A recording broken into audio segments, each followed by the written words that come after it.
Hello, welcome back to Chat About It, Don't Shout About It. Me, Rachel, the Queen of the Woke, as crowned by one of my haters. Don't forget to like, share, and subscribe to my channel. Of course, I am away right now, so we are taking a break from my regular content, but I didn't want to leave you without anything. Tomorrow is Halloween. You all know that I lived in Japan for 5 years, so I thought maybe, according to Gaijinpo, I would share some of the most scariest ghosts from Japan, and here are 7 of those. So we have number 7, Yuki Onna. Ever seen a beautiful woman with snow white skin and long black hair wandering through the frigid winter?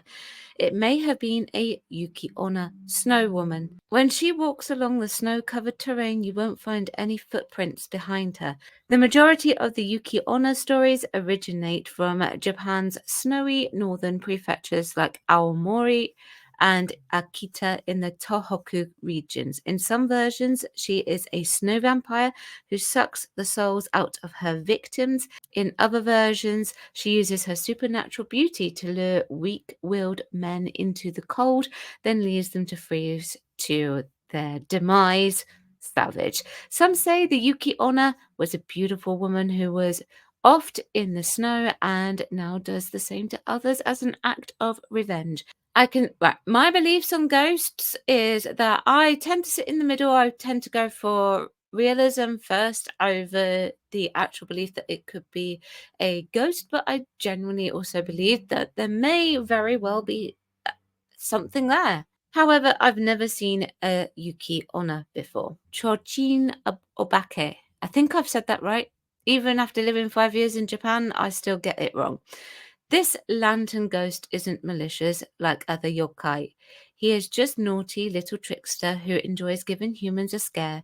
The Chochin Obake paper lantern ghost will flick its large tongue out, roll its eyes, and laugh loudly to frighten passers-by. It's actually kind of cute. The Chochin Obake does not appear in any of Japan's mythical stories or legends and only appears in ukiyo-e and kabuki plays. So there is no origin for this particular yokai. One theory is that he was invented simply to scare children. However, Tsukumogami, tool spirit, do appear in Japanese mythology, and they are tools or objects which become yokai after 100 years. Thus, a regular lantern may turn into Chochin or Bake after 100 years of use. This comes from the ancient Shinto religious belief that all objects, even inanimate ones, have a soul. Maybe don't visit any temples, izakaya, or other places likely to have lanterns if you don't want to run into one. Then again, they might make for a good drinking buddy. Well, I'm not entirely sure about that, but I have never seen one. By the way, let me know any of your ghost stories from your area in the comments below. One of the most famous ones sort of from my area are the hairy hands and Kitty's grave. Jorogumo. It means woman spider. However, it can also mean entangling bride or spider. They are cunning and appear as seductive young women. They feed on young men who fall for their tricks, trapping them in their webs and devouring them slowly. The legend is based on the real golden orb weaver spider, which is found all around Japan. When the spider reaches 400 years old, she will transform into a Jorogumo and start preying on humans. There are several stories based on this. In Tonoi Gusa, Night's Watchman's storybook, a young warrior encounters a beautiful woman. Realizing she is a yokai, he strikes her with his sword and she flees to the attic. There they find a dead spider, about 30 centimeters long and surrounded by decaying bodies. In Izu, Joren Falls is home to the legend says a woodcutter encountered the spider when she tried to drag him behind the waterfall. He escaped, warning the village to stay away, but an outsider met the Jorogumo. Surprisingly, she let him live as long as he never spoke of it. Unfortunately, the man was the opposite of coy. The story diverges there, but most versions end up with him entangled in a spider's web and wishing he had kept his mouth shut. Jorogumo isn't the only office spider in Japan. Tsuchigumo are huge wandering spiders with human-like faces that hide in corners and dark spaces.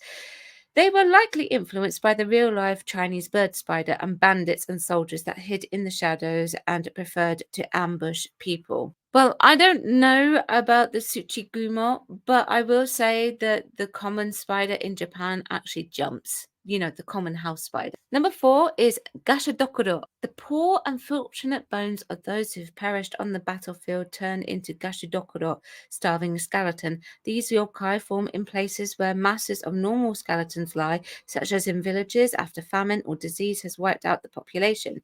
Because they passed away without a proper burial or funeral rites, the souls and bones come together and create one giant skeleton 15 times the size of an average person. The skeleton specters feed on lone travelers, biting their heads off, feasting on their bones, and drinking their blood, Dracula style. It's like some sort of boss from Castlevania. You may have seen this yokai in the famous Ukiyo-e Takayasha, the Witch and the Skeleton Spectre by the famed Kuniyoshi. Number 3, Yamauba. Are you planning on hiking in the mountains this fall? You may want to rethink that, as that's where you'll find the Yamauba, mountain witch. These decrepit hags, depicted as old women with messy hair and filthy kimonos, are known to offer shelter to weary travelers only to off them when they are asleep. The Yamauba were once regular women but fled to the forest after being accused of crimes. Another theory is that they were victims of ubatsute. I think I said that correctly. Literally abandoning an old woman. During hard times, such as famine, a family would lead the elderly into the forest to pass away. Here they would grow angry and resentful, become cannibalistic, and practicing black magic. However, in some stories, they are benevolent. For example, a Yamauba might give a kind stranger treasure or good fortune. In Aichi, Yamauba are seen as protective gods. I never met one when I went hiking, so I don't know if they exist. Number 2, the Kappa. This small human-like creature has a turtle shell, green scaly skin, and a plate on its head that must be filled with water at all times to stay alive. They live in Japan's rivers, lakes, and other waterways. In Shintoism, kappa are respected as gods of water, and statues of them can be seen at shrines around Japan. Kappa quirks include having an affinity for cucumbers and never break a promise. In the urban legend, a more menacing kappa loves to pull lost children and animals into water to off them and eat. They still like to eat cucumbers, but also raw human intestines. Lovely. This one is probably the one that I've heard the most, and it's very creepy. Okay, Kuchisake Onna. Kuchisake Onna is a malicious contemporary yurei whose name literally translates to slit-mouthed woman. Legend says when she was alive, her husband punished her for acts of adultery by slicing her mouth open from ear to ear. Thanks to him, this ghost appears as a beautiful young woman wearing a surgical mask holding a sharp weapon like a pair of scissors. She approaches people at night and asks them questions with sinister intentions. Watashi kirei, or am I beautiful, she coos. If you answer no, she will off you instantly. If you say yes, she removes the surgical masks, revealing her gruesome mouth. With a big smile exposing her sharp teeth, she'll ask you, how about now?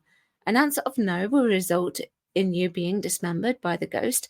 She says yes, and she will make you as beautiful as she is by slicing your own mouth from ear to ear. An encounter with the Kuchisake Onna is a lose-lose situation, always resulting in passing away. The woman briefly appears in the 1984 Studio Ghibli movie Pompoko, and several Japanese horror movies have been made about her story as the premise, including the 2007 low-budget horror flick Carved, The Slit-Mouthed Woman. Do you have a favorite Japanese ghost or ghoul? Let me know. So there you go. Which one was the scariest one for you? And do you have any scary stories that you can comment with below? Don't forget to like, share, and subscribe to my channel. Thank you very much for watching. Please remember I'm away on holiday at the moment, but I will be back tomorrow with a reaction video. Thanks very much for watching, and I'll see you then. Bye-bye.